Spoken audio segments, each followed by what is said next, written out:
له افغان شخصیتونو سره د تماس کمیسیون د تیر جمهوریت نظام 100 تنو کارکوونکو ته د مسؤلیت کارتونه وویشل. د ننګرهار ولایت د ولایتي شورا پخوانی رئیس عبدالقهار قدیر، همدارنګه د کورنیو چارو وزارت د سرحدي پولیسو ریاست پخوانی مرستیال رحمت الله عیار هم په دغه کسانو کې شامل وو، چې په وروستیو کې د اسلامي امارت اړوند له شخصیتونو سره د تماس کمیسیون په هڅونې سره هیواد ته راستانه شوي دي.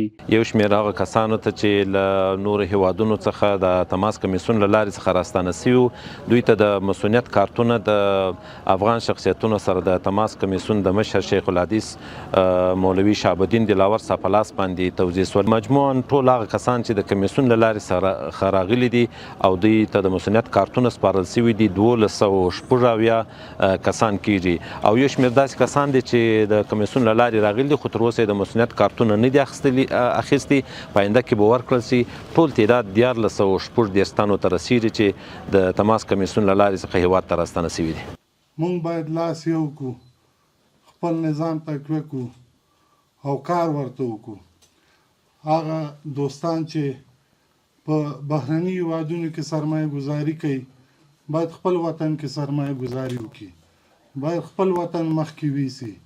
خداوند بزرگ را شکرگزار هستیم که امروز در زیر سقف با جمع هموطنان و دوستان خود یک جای گرد هم آمدیم و در یک فضای امن و اخوت و برادری زندگی میکنیم.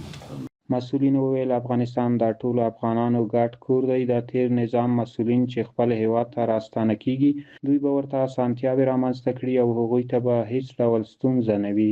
ذاتی شما نمیجاست، نه به افریقا بروین، نه به امریکا بروین، نه به عربستان بروین. این وطن تنها از یک شخص و یک قوم و یک سمت نیست.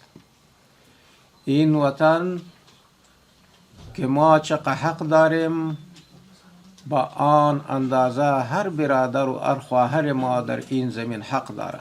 د تماس کمیسیون ټول مشران ډیر خوشحاله کیږي په دې باندې هغه کسان چې بیرته راځي چې دوی ته د دوی ستونزو ته رسیدګي وسي، د دوی مشکلات حل سي او دوی خوشحاله زندگی ولري. ټول مشران په دې ډیر خوشحاله دي او موږ نهایي کوشش کوو چې د هغو کسانو ته چې د مسؤلیت کارتونه یې ترلاسه کړي دي د دوی ستونزو ته رسیدګي وکړو. له افغان شخصیتونو سره د تماس کمیسیون مسؤلین وایي چې تر دې مهاله یې 1216 کسانو ته د مسؤلیت کارتونه ویشلي دي او په وروستیو کې 60 کسان چې په تیر جمهوري دولت کې دندې لرلې هیواد ته راستانه شوي چې هغوی ته به هم د مسؤلیت کارتونه وویشل شي.